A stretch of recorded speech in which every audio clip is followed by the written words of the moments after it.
Porsche reveals a GTS version of its 911. Kia says yes to a concept from a few years back. And Acura hints at the new NSX again. Plus, Ford may bring back the Ranger. And it's Friday, so we're going to give you some rapid fire news. Boom. Nice, AK. That was just like a deep guttural clearing of your throat.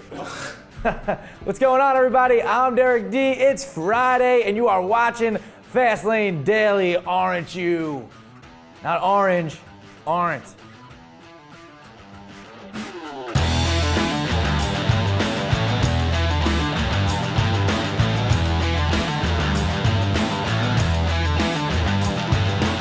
Okay, what number episode? Episode 1965. Wow, 1965. And in that year, in the addition to 65 being the first model year of the Ford Mustang, now I know yesterday I said 64, the Mustang was premiered, that's because it was the 65 model year, but it was debuted at the World's Fair, it's 64. Okay, just oh Derek, wait a second. The Auto Pact was made as well, which removed tariffs on cars, trucks, buses, and auto parts between the US and Canada. And that right there is your episode 1965 fact. Great. 45 more to go. 35 more to go before 2000. Neptune? No. A little bit Neptune. I corrected. Yeah. Since GM's redesigned Colorado and Canyon have stirred some entry-level truck attention, Ford has taken notice and is considering bringing back the Ford Ranger. The Ranger was discontinued a few years back as consumer interest in small pickups was like, eh. But oh, how things have changed. Ford sees an opportunity to capture buyers who maybe can't afford the F-150 or just don't want a big truck. And apparently Ford isn't trying to match the size of GM's new small trucks either, which actually have grown compared to their previous ones. I'm talking about Chevy. Ford literally just wants to build something the size of the old Ranger, which I can agree with. You know, it's likely the new Ranger will cost $5,000 to $6,000 cheaper than the F-150, and will obviously get better fuel economy, of course. So you'll be able to say, hey, let's take a ride in the range. People will be like, wait, you have a Range Rover? Like, nah, Ford Ranger, son. Compact truck, you heard?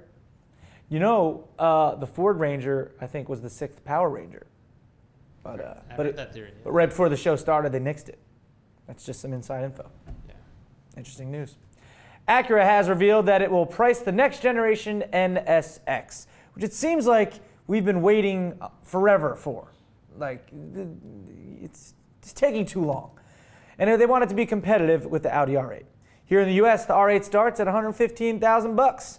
And with performance that should exceed the V8 Audi R8, that could make the NSX a pretty good deal. It's pretty good. Acura is claiming the new NSX should accelerate like a Ferrari and doesn't mind if the NSX won't sell like crazy because, hey, rare is cool too. I don't know you guys, but I still like Iron Man better in an R8. Tony Stark's better in an R8 than the NSX. That's all I'm saying, AK. Yeah, it's my opinion. I agree. Do you remember the Kia GT concept from about 3 years ago? Oh, yeah. You do? Yeah, I do. Okay. Interesting. I figured you didn't. Well, either way, I'm going to refresh your memory. Thank you. It looks like that, right there.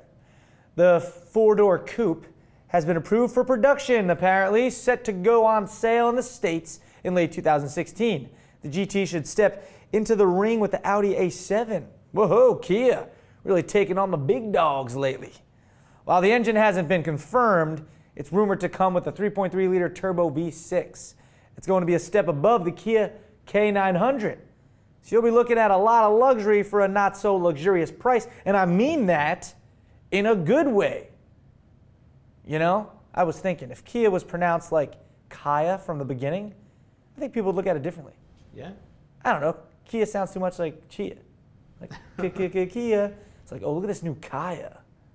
I think you're right. Right? Yeah, I I think you're right. so. Maybe the logo too. Change up. Porsche has introduced the 911 GTS in a couple flavors. The GTS can get down with either an all-wheel drive or rear-wheel drive setup, and you can choose whether you want a coupe or convertible.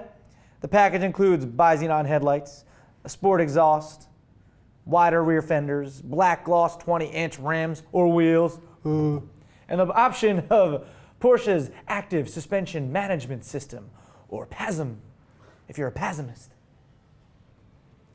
Or you can opt for a more hardcore sport suspension. Inside, the only real difference is the mashup of leather and Alcantara, but check this out. If you know the secret password, rumor has it that you can get unicorn taint wrapped steering wheel. And that's some expensive stuff. So you gotta know that password though. Power comes from the same 3.8 liter flat six as the Cayman S, but its power has been juiced to 430 horsepower. With the PDK transmission, the GTS travels to 60 in just 4 seconds, while the manual takes you 4.2. The rear-wheel drive GTS Coupe starts at 114 grand. Hey, chump change, my man. Let me bet why I buy one of those. Password It's gross. is gross? Yeah, the password's gross. Password's gross. For unicorn taint. For the unicorn taint, yeah. I thought it was something different, but I guess, yeah, you're right. All right. Let's go from 0 to 60 for some rapid fire news. Boom. Ooh, someone tickling you, AK? Oh! That's funny. All right, are you ready? Yep. Here we go. Damaged BMW M3s from the filming of Mission Impossible 5. Jeez, that's a sad sight. Say it ain't so. Can't, bro. Ken Block having a go in the snow with some snowboarders in his Ford F-150 RaptorTrax. Looks like a hell of a time. What do you think, Max? Oh, that's real nice. Don't have to tell me twice. Ever want to see a Ferrari California T in a wind tunnel get hit with UV paint? Well, there you go in slow-mo. Oh, that's fun. Look at all those colors run. Look at these colors. An Italian stylist covered a classic Fiat 500 in human hair. Took 150 hours. Say who, what, where, when, and why for another Guinness World Record? That's inconceivable, more like unbelievable. And right there, that's your rapid fire news. Bang. Solid. Super solid. Solid. Yeah, that's why great. but why would you ever want to cover your car in human hair? I contributed to that, actually. Yeah. What? The hair. I donated some hair to Oh, you did you? Yeah. Well, there you go. There's did blonde too, hair on there, and then there's a bunch of like weave on the. She has like stuff on the roof of the car with like, I don't know, for a Guinness World Record, I guess. What if it rains?